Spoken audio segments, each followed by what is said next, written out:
Hello, welcome to episode 96 of No Hold Barred Pod. That's Sal Dodgson. And that's Don McGowan, fresh back from Pride in London.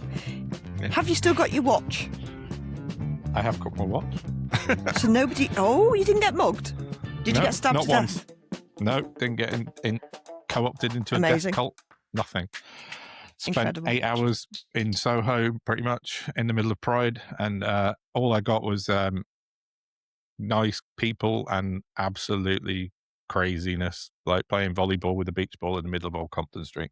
It was brilliant. Oh my God, So, that's incredible. Yeah, we were So outside the Coach and Horses, actually Greek Street, but there was all the roads were closed, obviously, and there was millions of people outside every pub in Soho, and then someone brought out this gigantic beach ball thing, like huge, like, and then it was just getting hoofed up and down the street for about an hour. It was great. Amazing. Until two women were walking along, just coming through the street, didn't realise, and one guy to the side, You got it in the face.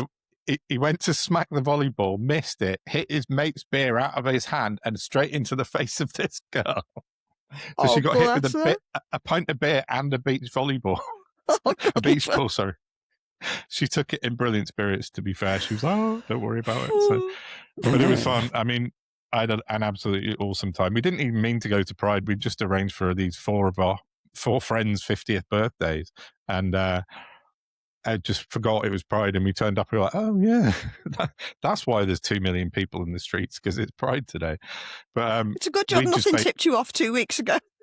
I know, like, yeah. Looking when we did Pride see was. the signs for it, didn't we? Yeah. I'd forgotten. Everyone else had forgotten. But we were just like, what should we do? Should we go away from it or should we lean into it? And we were all just like, fuck it, let's lean into it. So we just headed into Soho and we had an absolute blast. I loved it. Oh, brilliant. So, yeah, it was great. I put a post on Twitter about it on Saturday night and got all the usual trolls going, oh, that makes sense, you're gay, etc., blah, blah, blah. I'm like, do you think it's only gay people that go to Pride? I think that's your prejudices being shown there, my friend. But no, it's that and their limited thinking. Yeah, exactly. Although I was approached whilst we were outside Garlic and Shots, which is a bar on Old Compton Street. We just stood there having a drink and a chat, watching the people go by. And a group of big gay guys, a couple of big ones with beards. One had a jock strap on, which is the nearest I saw, to be fair, all day to like anything kind of too risque, yeah.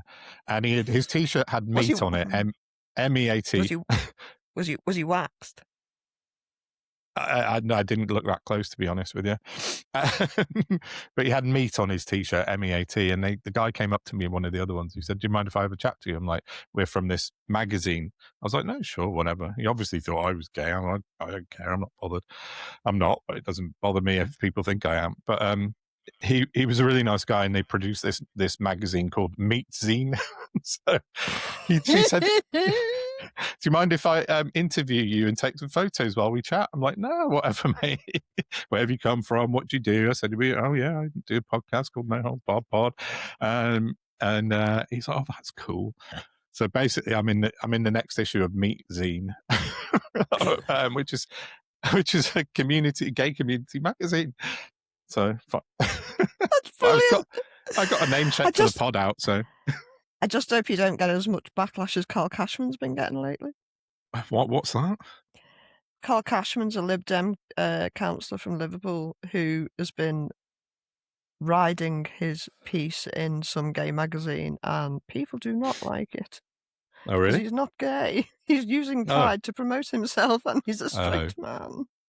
Oh, yeah. I mean, there's one thing just doing it for out of self-interest. I was just like chatting to these guys and they were nice. I mean, I've got no dog in the fight. I couldn't give a shit. I just find it interesting. Yeah. So yeah, shout out to the guys at MeatZine if you yeah, you hi MeatZine. Hi MeatZine. You guys were awesome, and it was lovely to meet you on Saturday. So, but yeah, Pride was brilliant, and I would highly recommend it for everyone. It was just I think I'm going to go. Fun day. I'm going to drag Happy Hour down to the Liverpool one. It's at the end of the month. Yeah, cool. Or just go myself, either way. Yeah. Well, I highly recommend the London one. Maybe next year we could go down as a pod and do some pod stuff. I went to the Liverpool one about 2 years ago. I think it was brilliant. Yeah. Although we did end It's up just- going to a daytime disco, which you can't beat them, can you? No, there was a lot of those around London on Saturday, but yeah, it was great. But I managed to do the whole thing without drinking as well, which was nice. Yeah, that's surreal. Can't imagine. Yeah. Well, I had a few 0 alcohol pints, but other than that, yeah, I didn't have any drinks. So it was good. It was great fun. So I highly recommend it. Cool. London Pride was outstanding, even by accident. So yeah, that's what I've been up to over the weekend. What about you? Well, I've just been trying to rest, and I went out for a friend's birthday on Saturday, and it was You did? very quiet, actually. Yeah, you said. The place we went to Lark Lane, which I've never been to drinking before. Well, I've never been before at all. And it's supposed to be like this buzzy hub in South Liverpool. Dead's a door now. Yeah, when Maybe you texted me about it. I don't know, but it was a Saturday I read about night. it, and it said it was like renowned sort of hangout place for loads of cool people. Yeah. I was like, oh, yeah. Oh, that's a shame. But, economy in it. Yeah, absolutely. So, yeah. Right. Yeah, that and keeping up with the news, or trying to keep up with the news, failing massively because my brain's not working and just being very fed up. But apart from that, it's all been brilliant. Apart from that. I've done a bit of gardening. That was nice. Oh, that's good. Yeah.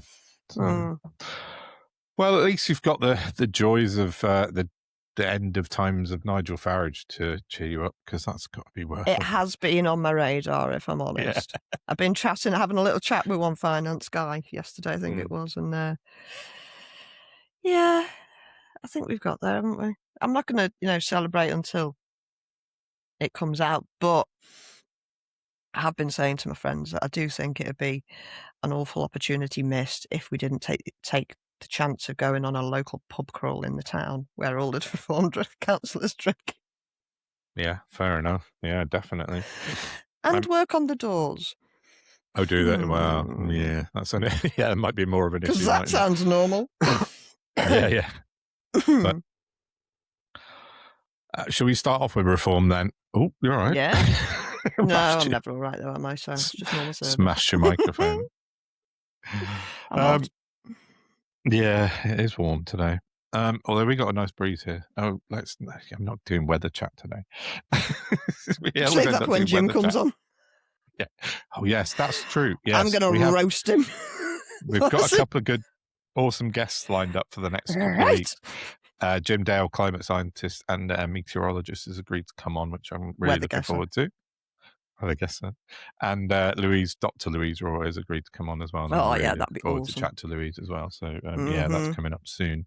Find out everything about what we've got coming up, what we've done on our website, noholdsbarredpod.com, where you can now see every episode we put out is getting its own page on the website. So every single episode's got its own clips, it's got its own links, show notes, everything is all on the website now. Wow, that's going to be a big old book. It is. I only started at episode about 90 or something, so obviously we've got like 10 episodes or stuff, including the discussions we had with Dan Hatton last week and what have you. But yeah, wicked. I will backfill it at some point, but going forward, every episode will be on our website, so you can find out everything you need to know about what we've talked about. So yeah, that being Fantastic. said, reform again. I got a comment on Twitter the other day from one of my followers, Carla Sanderson, and she said, "You've kind of based your career on Nigel Farage. What are you going to do when he?" I replied to that. Kind of disappears. Sorry. I replied to that. Did you? I never got round. Yeah. Oh, did you? I never got round to replying to it. But I mean, she did say it was not a criticism, but it's interesting. It made me think. What did you say? I said we're going to go after the next dirtiest bastard.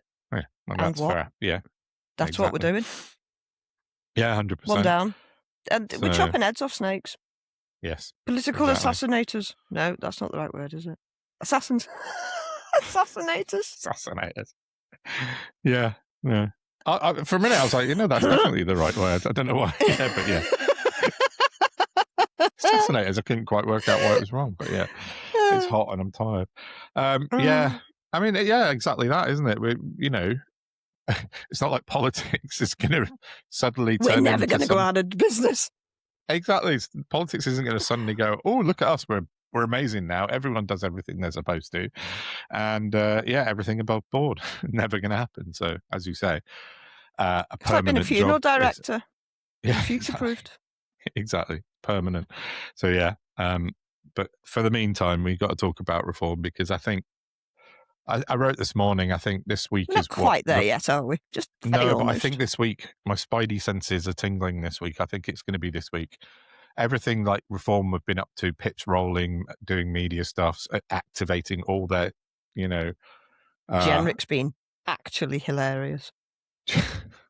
I'll come on to it in a minute, because I caught him out in a lie from yesterday. But Can't stop. I think no, he can't. He's. I'm not sure whether Genric's doing it on purpose or he's just really dim. What do you think? I watched him being interviewed by, I think it was Sophie, what's her face? Sophie Ridge. Sophie Ridge, yeah. And he sat there, deadpan in the face, and said to her that, like, with no irony whatsoever, Labour are destroying the economy. And I'm like, is anyone going to point out to him that it was him and his government that destroyed the economy over 14 years and he's just jumped ship? I know, but none of that. Not a bit of that. I bet she didn't. Did she? No. Probably didn't. No, that's what I'm saying. Not a bit of it. Yeah, exactly. This is how we know they're not fucking stupid. And we'll come on to exactly why they're not stupid in a moment on another story, won't we? Yeah, absolutely. Yeah, we will. But yeah, so I think everything seems to be sort of funneling into this week, although maybe it's changed because he's been referred to the Parliamentary Standards Commissioner on another charge now, as of Friday, I believe, or Saturday. Basically, all coming out of this for the Andrew Bailey thing.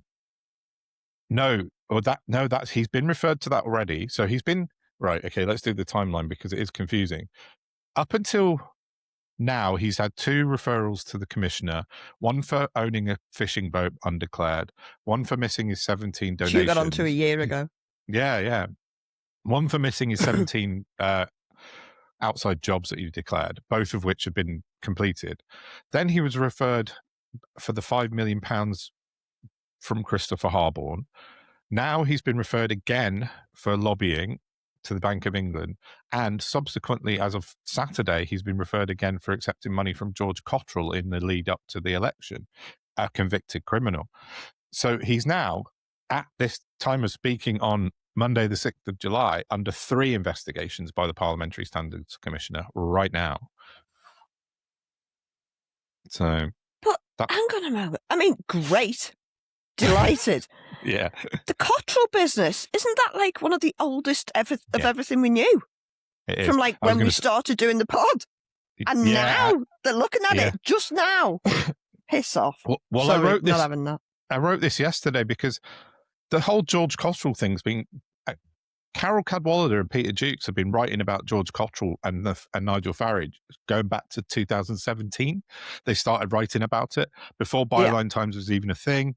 You know, they were both independent journalists and they were both writing about Farage and George Cottrell back then. And then one finance guy and Chris Spencer, who I've been working with last year for my dubious donations things, I wrote about him then in last October it was. No, this is not a new story. It's only become new, in inverted commas, to the world because Gabriel Progrand has claimed it as a scoop in the Sunday Times yesterday. And it's not new. And I wrote that yesterday. I said, like, Byline, Peter Jukes and Carol Cadwallader have been writing about this guy for nearly a decade. It's just nonsense because I saw, where is it? David Yelland. I'm going to read his tweet out, who I do kind of respect as a media commentator. But he, he's on Radio 4 at the moment. But he said, today's Sunday Times is proof, if we ever needed it, that Rupert and Lachlan Murdoch are capable of funding stellar, epoch-changing journalism. And I went, what? And then I just quoted it, and I was like, what the I'm sorry, I don't what? He said, but all this is enabled by the powerhouse of the Murdochs and leadership of Rebecca, i.e. Brooks, and credit where credit's due. Few will say this, but it's true. So David Yelland's just come out fluffing for the Murdochs big time yesterday, claiming that they got this story out of the ether. But I was like, no, this is bullshit. Like, Carol and Peter have been on this before anyone, years and years and years ago. It's nonsense. But I'll take you back to when I was at The Spectator and Boris was being bribed by the papers to leak so that they wouldn't reveal that he was a philanderer. Yeah. 5 years, they bribed him for stories, for leaks. And that can't have been the Telegraph, because that was where he was from. And that's where that was his home. So if it wasn't the Telegraph, then it must have been the Times. The Times. Yeah, exactly. Undersorted knobheads. I found that comment. See, this is an alternate layer. Like, we've seen the corporatists and the government playing God. This is the media playing God. It's 100%. Not up to you. When the news comes out, it's your job to report it and tell everyone about it. You don't get to use it to fucking manipulate society. But that's exactly what they're doing. That's propagandists. Yeah, exactly. It's just, I said yesterday, apart from Byline, Peter Jukes and Carol Cadwallader writing about this like nearly a decade ago, I said the only difference is that the Murdochs have made an executive decision that they've finally had enough of Farage. They're just moving that piece of porn off the board. You know, that's what they're doing. Because as you just said 2 seconds ago, they're controlling absolutely everything. I mean, we know Rupert Murdoch's power kind of in his reach. It's been well documented for years. But, you know, to have David Yellen come out and say that yesterday, I was really surprised. Like, he's like, epoch-defining journalism. It's like, fuck off. This was written about by many people years ago. It's just David crazy. Yellen, former editor of The Sun, are we talking about? Yeah. Was he the editor of The Sun, was he? He was an ex-Murdoch boy, wasn't he? Double check it, because I'm pretty sure he was the scum, which is why I can't ever turn my opinion on him. Well, if that's the case, then that makes sense. Former editor of The Sun, you're right. Oh, well, that explains all that then. Okay, I didn't know that, so yeah. I think he took over. It might have even been during Hillsborough, I can't remember. But he was entirely linked to what The Sun did to Liverpool, so. Yeah, he was a business editor on The Sun under Kelvin Mackenzie. That's who I'm thinking of, yeah. Yeah, as well as a speechwriter for Rupert Murdoch. Oh, and sorry, not Rebecca Brooks is what I mentioned a minute ago. It's Rebecca Wade. But yeah. That's the same woman. Is it the same woman? And I am almost certain that's her. That's her previous maiden name. Get on fire today. Get me a pub quiz, quick. Get on Pointless. Well, okay. So that explains. Okay, that very much explains his unbelievable Murdoch fluffing post. Yeah, it's her maiden name. Before she married Grant out of EastEnders. Grant Mitchell. Yeah, that's it. Who I was on a stag do with once. I said that. Ross Kemp. Ross Kemp, do you know what? I thought he was, after I saw him in Extras, I always thought he must be actually quite a decent guy. Anyone who can take the piss out of themselves that hard must be decent. He was a friend of a friend who a guy I worked with when I used to work in London in the executive search firm. And he ended up on this guy, Anthony's stag do that we were on. And he was there didn't stay for long, an hour or so. But two things was very shocking to me. It was like he only came up to about here on me. Like he's quite small in real life. Yeah. Same with Oasis. The Gallagher's little. Yeah, I can imagine that actually. But also the other thing with Ross Kemp is he was ever so well spoken. He was such a lovely darling. You know, he's very lovely. That's what he's like in Extras.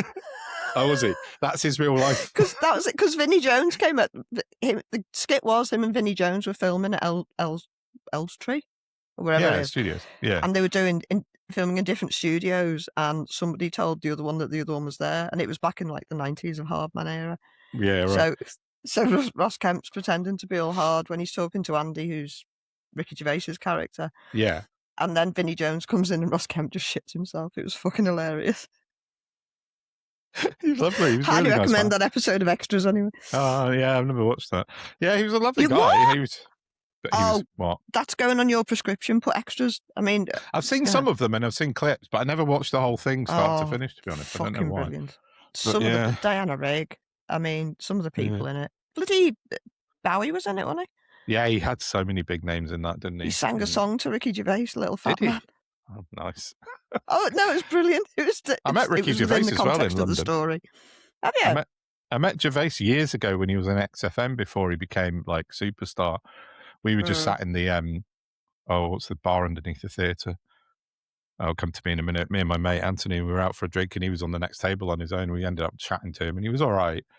Back then, this was before any TV stuff. He was just on XFM with Stephen Merchant, but yeah, he seemed nice enough back then. But I don't know what he's like I think nowadays he's as a hit the sell person. But point, hasn't he?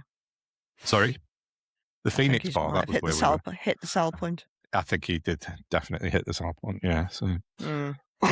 anyway, enough of my name dropping of celebrities that I've met. What were we talking about? Oh, we were talking about Rebecca Brooks and backtracking to David Yelland. But anyway, so I mean, that piece about George Cottrell that came out yesterday, we have all been talking about for a long time. So as you just said a minute ago. But that's the next thing that he's been referred to as commissioner for. So he's under 3 current live investigations with the part, which is one of the reasons why I thought it was coming to this week, but maybe he'll roll them up into one investigation and it might delay things. I don't know. We'll see. Well, Either way, I think he's done. I think he's out. I hear Nigel's referred himself to his lawyers, and they're thinking of suing the Times. Oh no! What? Yes, that's going to work. I know, exactly. Yeah. Go and sue Rupert Murdoch. Yeah, see how that works out for you, mate. Yeah, I mean, wait, was it on the group earlier? I flicked through and saw someone mentioned it. Like it's the Barbara Streisand effect, isn't it? Yeah, that was Max was saying that. Was it? Yeah, and it's just going to bring him so much more attention if he tries that. We know he won't because he's threatened all sorts of shit before in the past, and he never does it. People, they're not intelligent. They're manipulative and greedy, which and is why they'll always fail because they're not intelligent, but they think they are. Exactly that, 100%. So yeah, it looks like we're in end of days really for Nigel Farage, and a lot of people have been asking me on X what will happen next, and I just think, well, I think probably Jenrick will take over if he's allowed to, if Farage doesn't collapse the company. Oh, I mean, that'd be brilliant. It'd be painful for a bit, but it'd be brilliant because he'd absolutely crucify him. Yeah, it would be. It would be fun to watch for a while. It'd be like prolonging the death throes of Reform UK, because I don't think, once Farage goes, it's just a swinging dick competition over there, isn't it? Yeah, pretty much between Tice Yusuf and Honest Bobbert. Yeah. Such a bad. But I mean, the wheels haven't just come off the wagon for Reform. They've sort of come off, spontaneously combusted, and are about half a mile down the road now. They're in so much trouble. Absolutely. Since Starmer's gone, the press have been freed up. They've got blood in the water, and they're behaving like the sharks they actually are, and they're circling now. So they're like, yeah, you're coming next. So I need to have a good think about that dynamic, because it's all too coincidental for me. Somebody above, like somebody Murdoch-esque, that level, has had a word. I need to investigate that level of fuckwittery, because I don't know who it is beyond the board of Comcast or whatevs. Yeah, lots of people on social media sort of making sort of assertions that possibly Burnham was tipped the wink as well, hence the timing of his move. But I don't know about that, to be honest. Well, the bit of the mechanism that I don't think most people are paying attention to is that Simon's had to go because the Labour Together report is going to fire him into the fucking sky. Yeah, you mentioned that before, didn't you? But like, where is it?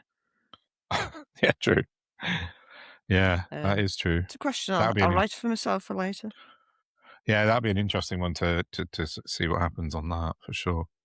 Well, that should blow our occupiers out the water, except it won't, because we have other news, don't we? On that. Yeah. Are you done with? Just got more 2 more bits. Just 2 more bits. No, I can't.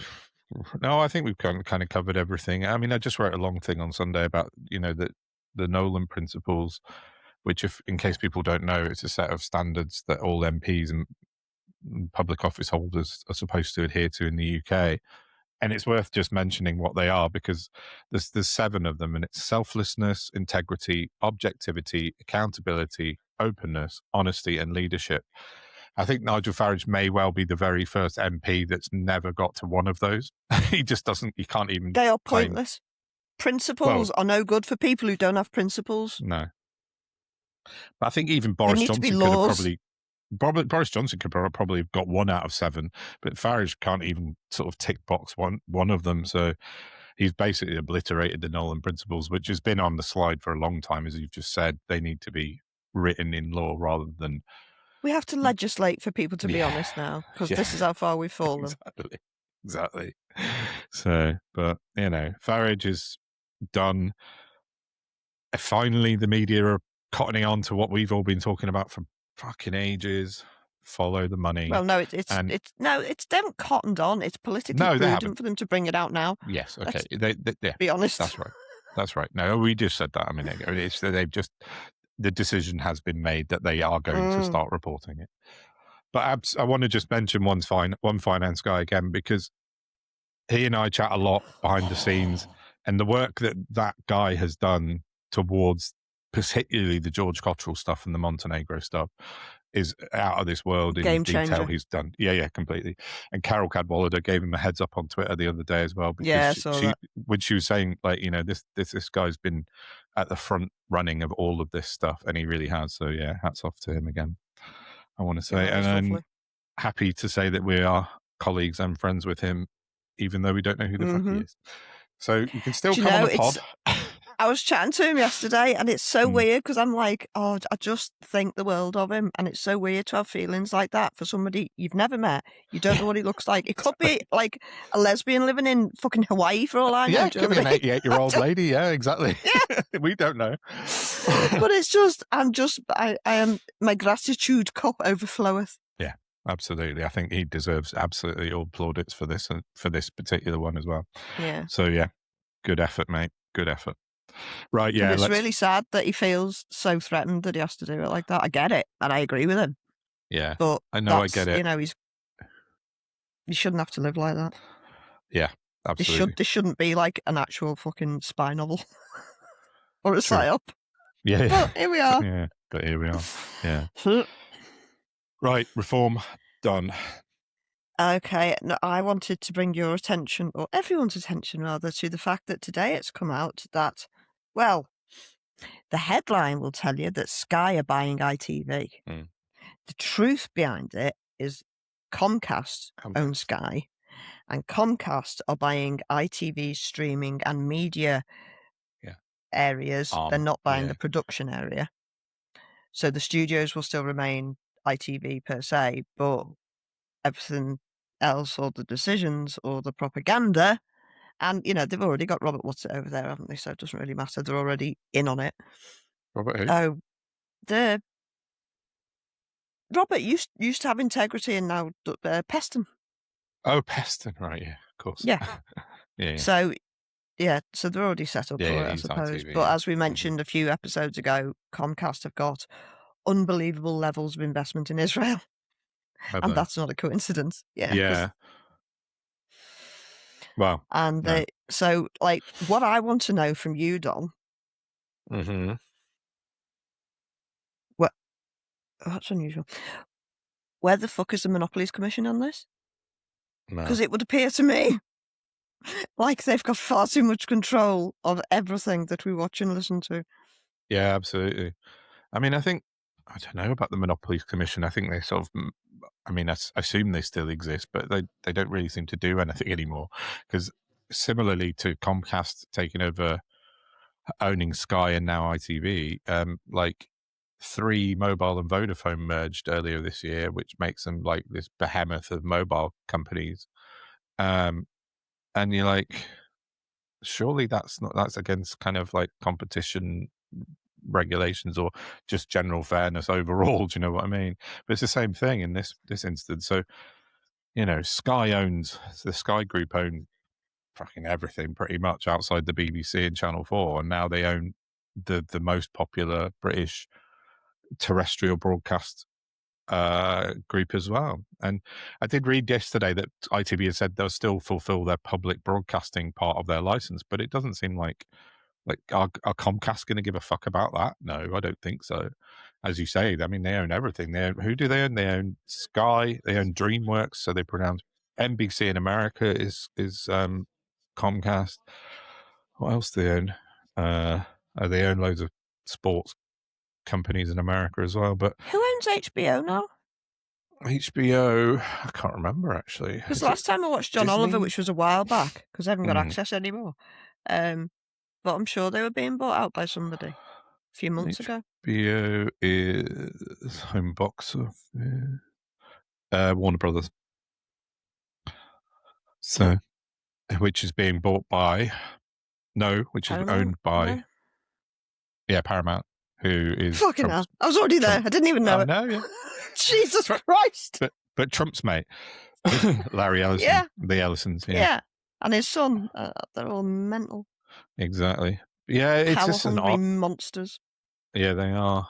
Yeah, I agree on the terms of the monopoly thing there with ITV. It just seems weird, especially as BBC are fucking struggling so badly. We're all broadcasting like it's the best thing in the world. Yeah, of course. The BBC is struggling. Well, yeah, I mean, just overall. Their worst enemies there.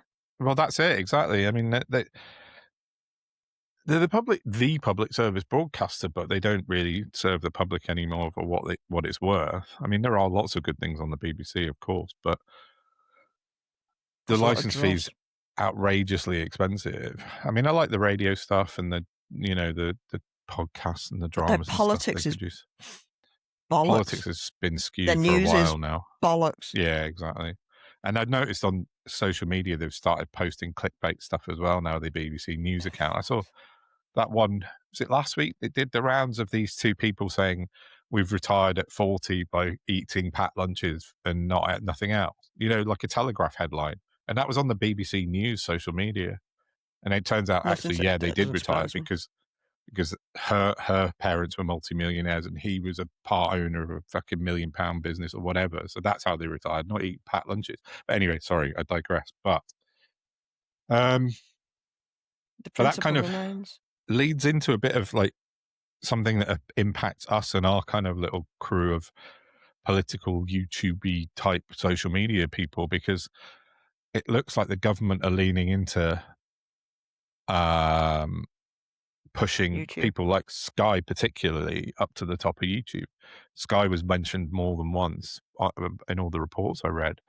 So they're going to boost the people that don't need boosting to the top of the YouTube algorithms so that people get their news from Sky particularly, maybe the BBC as well, via YouTube at the expense of us lowly people who tell the truth and work hard and strive. That's my life on X. My life on Twitter. Yeah. And it's dog shit, I can assure you. I know. As you know. I mean, it's only a consultation at the moment with this YouTube thing, but it doesn't bode well if that's what the direction. That's why I was thinking about the BBC, because maybe the BBC are pushing this because they need more traction to justify their own license. But the whole media do you think Ofcom will put a statement out? No, because it will have gone past all the stages. The ITV thing already it has done, hasn't it? It's gone past all the tests. Riddle me this. I'm just reading Saul Staniforth's tweet, right? He says Sky is buying ITV's television channels. And then he quotes Wilfred Frost. Mm-hmm. Sky are committing to all of ITV's public service broadcaster commitments, and that does extend to 2034. Yeah, that's what I read. Oh, I thought you said ITV were still doing their own public service broadcasting. Yeah, ITV are part of the public service broadcasting thing. And BBC is like the main broadcaster, but being a terrestrial... but it said Sky are committing to all of ITV's public service broadcasting. Yes, so everything they air for free now, like news, sport, all that sort of stuff, Sky are saying they'll keep that. They have to keep that in place. Right, okay. Yeah. Okay, that was my misinterpretation. Yeah, I thought you meant that ITV was still going to control the public service broadcasting. No, right, Sky will own it and control it and do what they want, but they still have to provide that level of service that ITV do now, like the same as BBC and Channel 4. Excuse Okay. me. It So fucking stinks.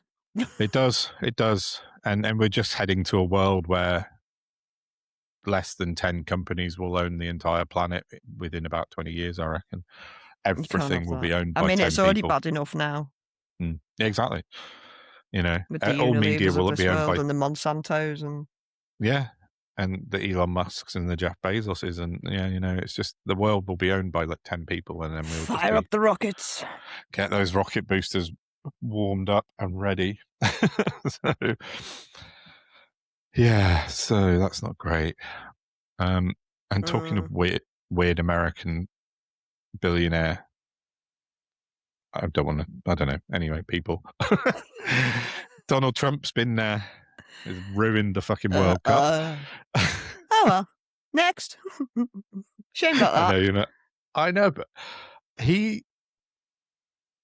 okay, so the story behind the Donald Trump corruption thing in the World Cup is that a player called Folarin Balogun, who's an American football player, tackled... Who's about as American as Stormzy? Well, yes. But he tackled Tarik Muramovic, who's Bosnia-Herzegovina football player, during their win, and basically nearly broke the guy's ankle and was rightly sent off with a red card.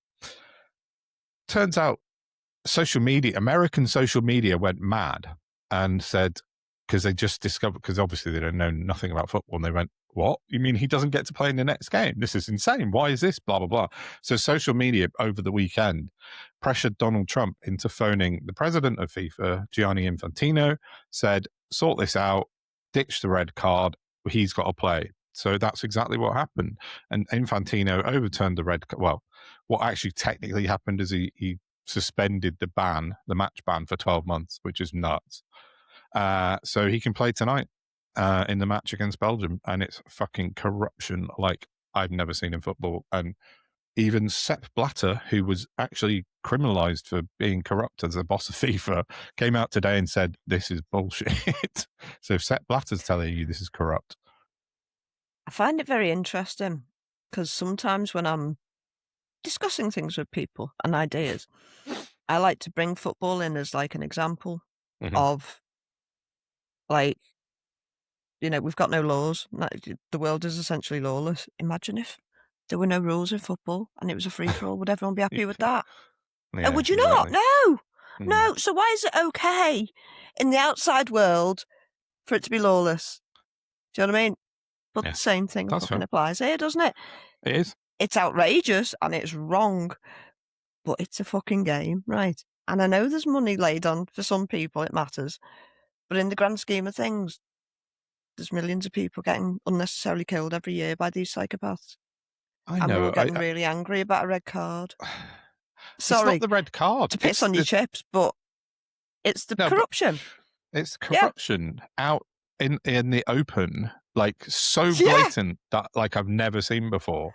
Like at least Sepp Blatter and Michel Platini, when they were the presidents of FIFA, hid it. You've never seen before. You saw the border peace. No, I mean in football specifically. But yeah, I mean I know. Oh, right, okay. But yeah, I know. I understand it's just a game, but it is big news, and it's just fucking mad. Oh, look, it might change the landscape because it's such a loved game and it's so important to people like you, and I get it. And if it does, brilliant. Well, yeah. I just think Trump's trying to engineer an American victory of the whole World Cup so that he can say in the 250th year of America, he created the World Cup winning American football team.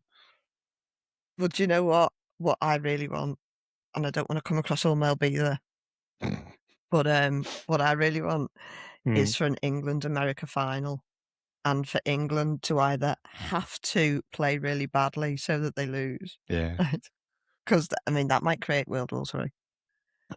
Good. Or for England to humiliate America and for him to have an absolute breakdown. Batter them. Yeah. But then I was thinking, would he go all Saddam Hussein with that? He might do. And send the American team to Seacott? I don't know. Yeah, exactly. Yeah. You just don't know. Yeah, no, it's you not don't. beyond the realms of possibility. No. But this is like, you know, we all know Trump's a fucking corrupt motherfucker and he's at it with everything. But to be so blatant and outright with this thing is just bad. It just seems like he's crossed the Rubicon a bit with this corruption. And was it Ted Cruz? Yeah, Ted Cruz was out this afternoon in the White House doing a president, King Toad Ted Cruz, and he was, oh, thank you so much, Mr. President. You're the best president we've ever had. This is just amazing. And you've done the world a favor by getting rid of this red card. Oh, holy shit. Oh, it's embarrassing, isn't it?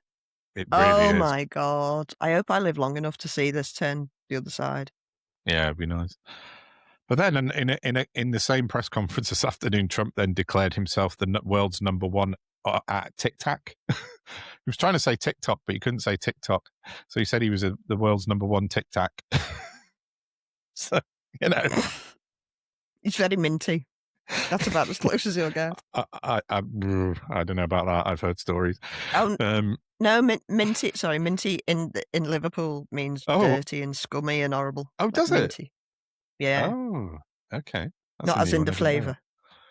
No, mint. Like to me, like when I lived in Leeds, mint was great. You know, everything's mint. It's class. You know. Well, I mean, obviously there's great mint. Yeah, everything's mint, but no, minty in Liverpool is God, like nasty. Fair enough. Oh, he's definitely that then. So, did you see his fireworks on the weekend? Like I saw what you put out, and I saw something else. I'm not asked. I don't want to see money going up in smoke. I mean, it's not killing people, so I suppose it's a bonus. But... Well, or did nearly. It? Who knows? Of course. He did his 250th anniversary celebration thing at the mall in Washington DC on Saturday, and it started off with thunderstorms, so they had to evacuate everyone, but they had no contingency in place. So basically the Secret Service were threatening to tear gas everyone, so people were running for their lives literally from the Secret Service. So it got off to a bit of a bad kickoff. Then it was delayed by about 2 hours. Trump spoke for 45 minutes, and he spoke. Who wants to listen to this guy talk for 45 minutes? And it was supposed to be about America, but obviously it was about him. And then they ended up with a fireworks display. And I say fireworks, but that's in like heavy inverted commas. Basically, they had, I don't know how many tons. I did read amount of tons of explosives. And instead of creating a display, they basically set them all off at once. So it created this enormous, that's basically, they detonated tons of explosives all at the same time. And it created this massive cloud, and it looked like smoke? It was smoke. You couldn't see anything. Yeah. You could just see flashes of light through the clouds of smoke. And they're all stood there clapping. I was like, I think it seems like they've just set off loads of fireworks and forgot to take the wrappers off or something. I don't know. It's just like, well, maybe terrible. They were just trying to fox any would-be assassins. Yeah, maybe. But then they were like, oh, this is the best fireworks display the world's ever seen, blah, blah, blah. I was like, fuck me. And then the next day in DC, there was a breathing warning because of the smog created by all the explosives. They had to tell people with asthma and stuff to stay indoors because the smog was blowing so low. So they detonated so many fucking munitions. But yeah, terrible. That's what I'm saying. Musicians. When you said about people Kid dying, Rock, make him number one. Yeah, Kid Rock and Vanilla Rice. Off you go. I didn't even see anything of the concert. I don't even know if it went ahead with the storms and stuff. So I thought they cancelled it. Yeah, that's what I think. Vanilla Rice? I think that's no, I'm sure they cancelled it. Yeah, I think you're right. Because it was just Vanilla Rice. Yeah. I mean, apart from the other one, but we won't talk Millie about that. Or Vanilli, one of the two. But no, they all pulled out. No, they didn't they? We talked about that a while back.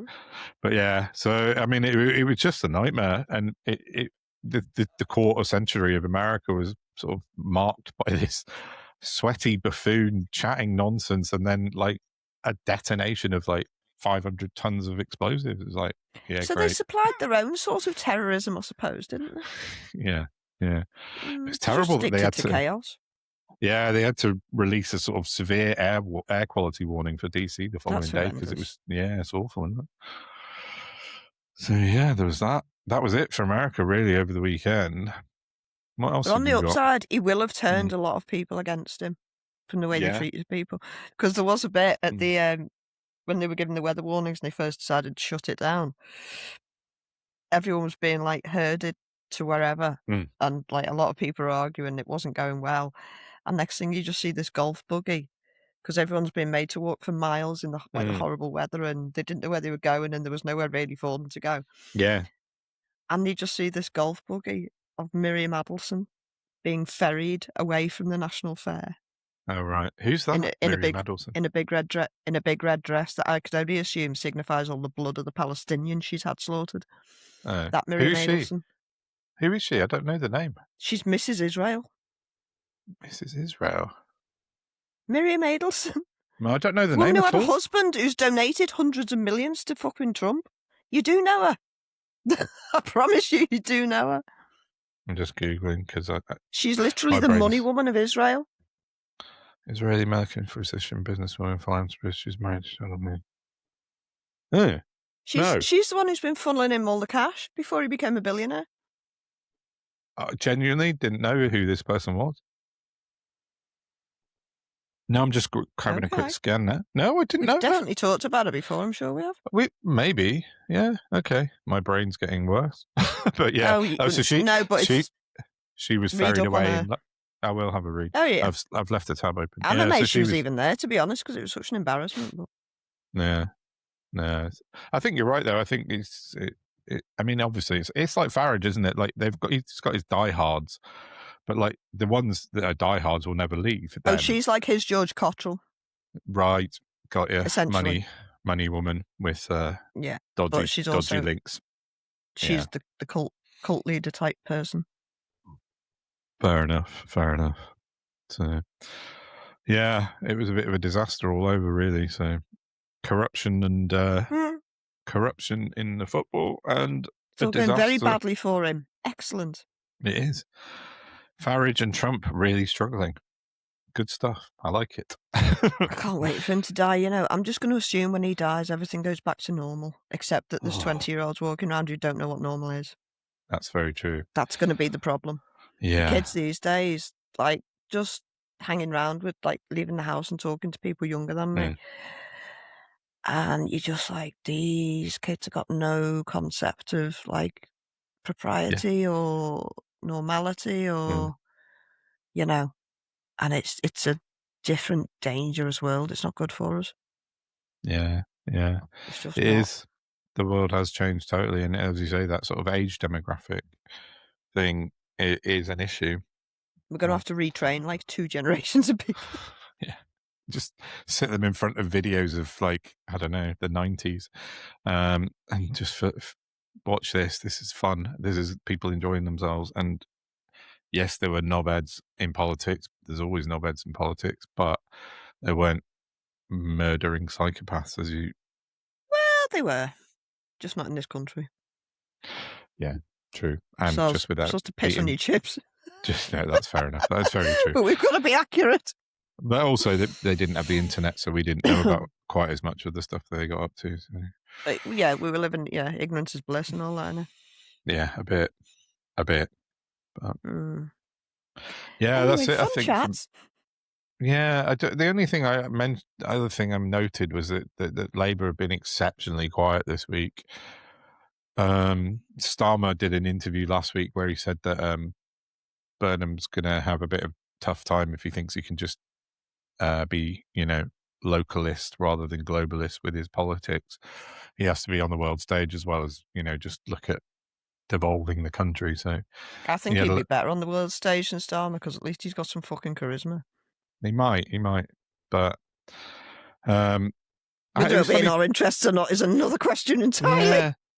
It was weird. I was chatting to my mates on Saturday. We didn't talk loads about politics, but we always do a bit. And I had two distinct conversations with 2 of my friends, both kind of left-ish, kind of centre, kind of, moderate, kind of, but interested in politics. One of them said that he was really excited about Andy Burnham. Felt like a regeneration of politics, of maybe a bit of a return to the Blairist kind of 90s. And the other one was like, nah, we're here because of Blair.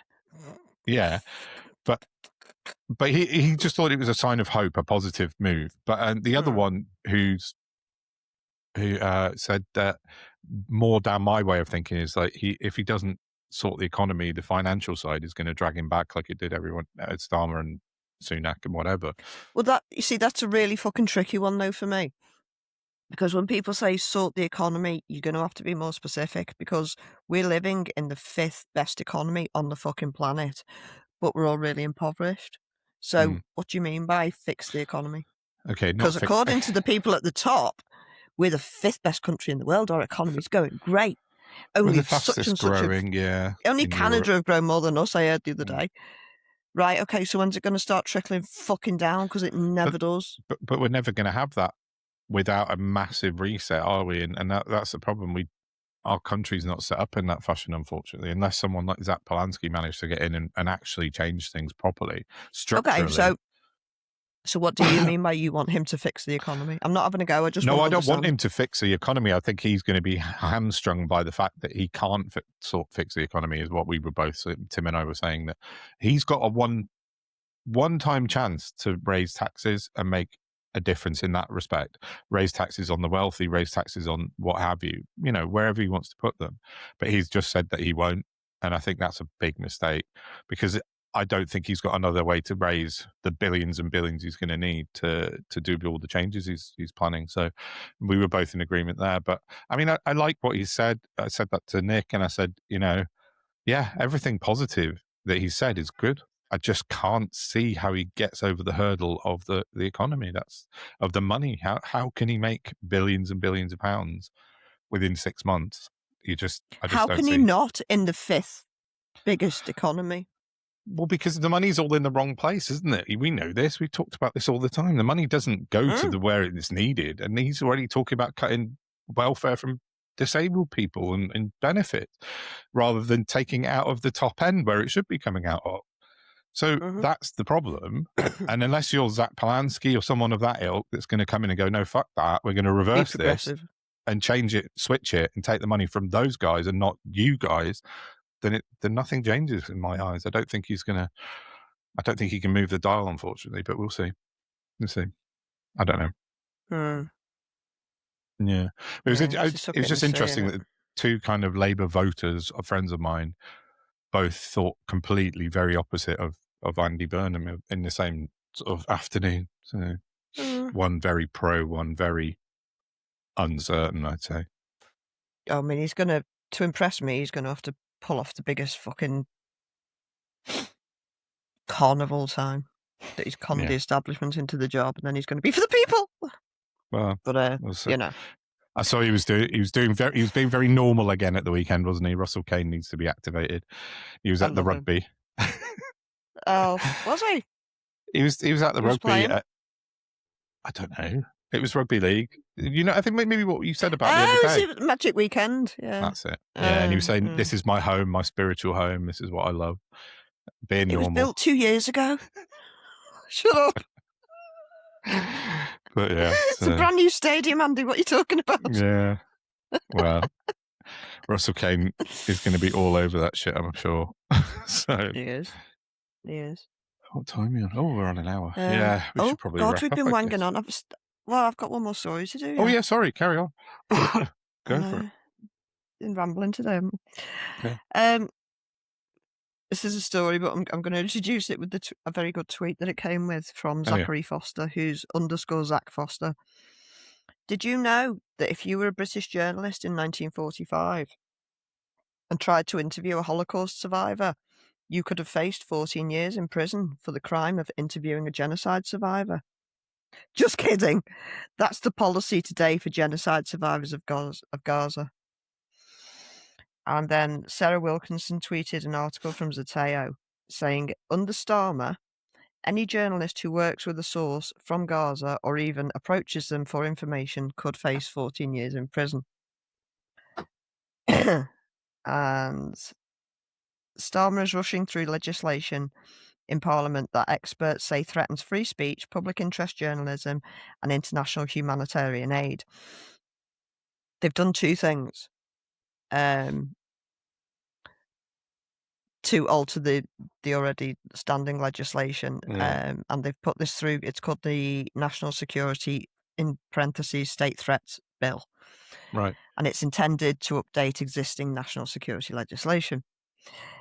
Mahmood has basically put through legislation that she can essentially have people arrested as terrorists, even if they are not from an organisation that's been designated or prescripted as a terrorist organisation. Right? Yeah, That's that's the not first thing good. she's done. Right. So normally it has to be ratified through Parliament for Palestine Action, for example, To be to prescribed, be yeah. prescribed. Now, under this new legislation, just mentioning them like I just have, I could have police knocking on my door because I'm mentioning a prescribed organisation. If I went to work with them, I would almost certainly have police officers knocking on my door by having an interview or whatever. Yeah. But the second part of it, they've extended it.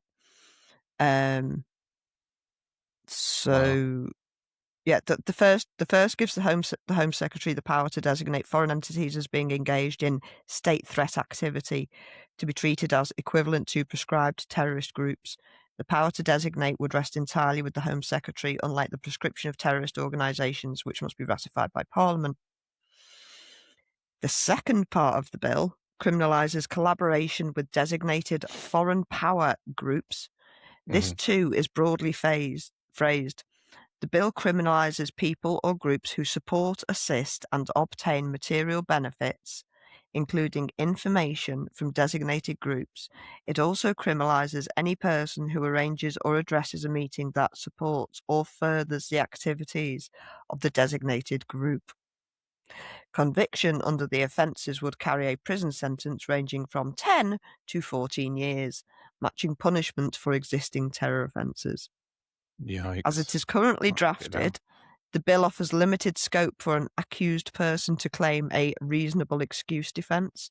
The bill only requires that they ought reasonably to have known that their conduct would support a designated body. Ignorance of the law or the designation of foreign groups cannot be cited as a defence. The problems with the bill are numerous and profound, which I think is very evident to anyone who's just listened to that. Wow. Well, that's not good, is it? Jesus. No, I mean, I saw bits and bobs of that across the weekend, It's but I've been out and beyond about. authoritarian. So, yeah, I need to go away and have a proper You may read not through speak to anyone who we could rightly identify as pertaining to Hamas. Yeah. You're done. And anyone who the government really sees fit at the time because it's politically expedient, the fucking psychopaths. That's scary. That's a free speech infringement. Well, it sounds like it, definitely. I mean, yeah, maybe this is the sort of thing Andy Burnham was talking about. Yeah, no, I was going to say Burnham needs to kind of step in if he's going to be. I mean, he's only got a week and a bit left. See, it's funny how quick they are to shut us down, but they won't do anything about the people who are really creating the damage in the MSM. Very true. Yeah, that's worrying. That's very worrying. It's very obvious to me that they've been allowing these people to ride roughshod with the culture war for 2 decades. Yeah. And then all of a sudden, oh no, we need to shut these people down. No. Yeah, that's quite scary and quite dark. I will, I'll have to go away and read through the bill and stuff and find out more about that. We could have another revisit that because it just doesn't seem. As usual, you'll be able to go into more detail than my brain can handle. So. Well, no, it's just, I know. I just saw bits of the headlines of something about sort of foreign correspondents and journalists being kind of targeted, and I thought, well, I'll have a read, but I hadn't read about it on yet, top of YouTube, I might as well just go and bury myself.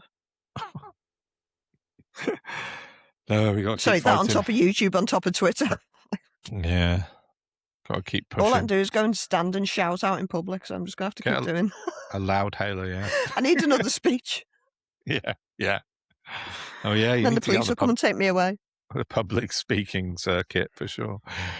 Oh, okay. Well, yeah, we'll probably finish on that dark thought. On that bombshell. Well, I mean, we have... Go on. I was just going to say we're going to end on a nod to 250 just because we have to. We are. But not in any... In the most appropriate way, I like to think. By taking the piss. Yes, exactly. We got a snippet from an SNL clip from a couple of years back of about the founding fathers of America and how they... It's timeless. It's absolutely timeless. How they came Plymouth up with Brethren. Yeah, exactly. The weights and measures and all that sort of stuff. With the, it's very funny. So stick around. We'll put that in at the end from Saturday Night Live. Well worth a watch. Yeah. So that's it. So okay. Please give us a like, a share, and a subscribe. Yes, Tell your please. friends, all the rest of it. Thank you very much. Go and check out our website, noholesbarredpod.com, for everything you want to know about us. And check out Patreon, patreon.com/noholesbarredpod if you want early episodes and chat with us. And gossip tomorrow night. Yeah, a weekly video chat off the record with Sal and I. Maybe we should call it that. Maybe that's a bit more enticing. Off the record with Sal and the dog. Yeah. Upstairs with Lincoln, kiddo. Nice. I like that. An accidental slogan. Yeah, check that out. And that'll do for now. So, yeah, thanks for listening and watching. Sweet. And we shall see you later in the week. Bye-bye. Bye. Our proud nation will measure weights in pounds, and that 2,000 pounds shall be called a ton. And what will 1,000 pounds be called, sir? Nothing. Because we will have no word for that. Seems like we should have a word for 1,000 pounds, sir. And yet we won't. Because we are free men. And we will be free to measure liquids in liters and milliliters. But not all liquids, only soda, wine, and alcohol. Only those, sir. Yes. Because for milk and paint, we will use gallons, pints, and quarts, God will. And how many liters are in a gallon, sir? Nobody knows.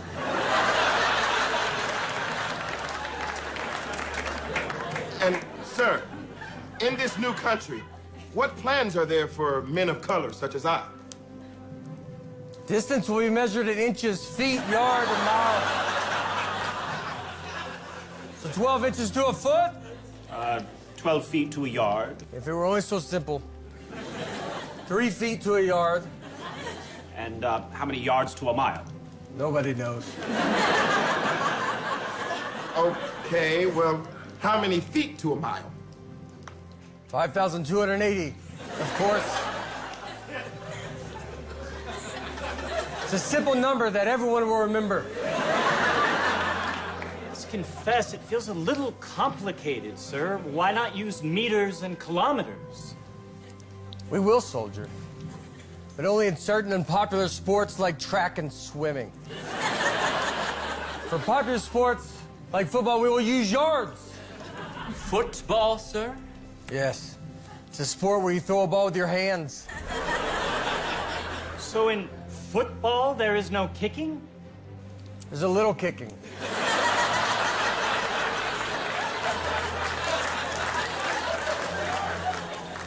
You kick the ball to get points. How many points, sir? Sometimes 1 and sometimes 3. Very confused, sir. Do not worry. For our new nation, we will have rulers with 2 sets of numbers. Inches on one side, centimeters on the other.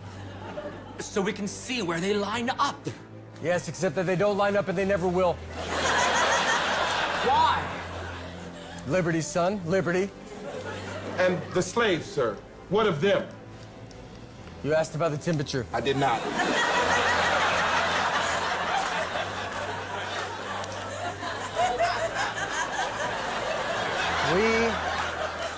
We shall have 2 different unrelated scales of temperature. One of them will make sense to the entire world, and the other will be super random.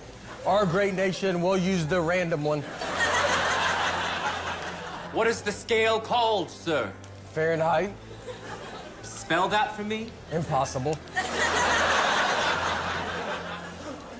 But one day, if we are brave, we will get rid of the U and a lot of British words like color and armor. But by God, we will keep the British U in the word glamour. Only glamour, sir? Only glamour. That is my dream for our countrymen.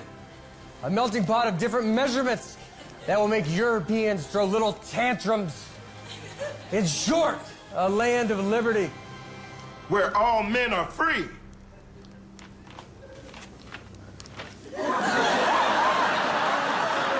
Where all men are free, right?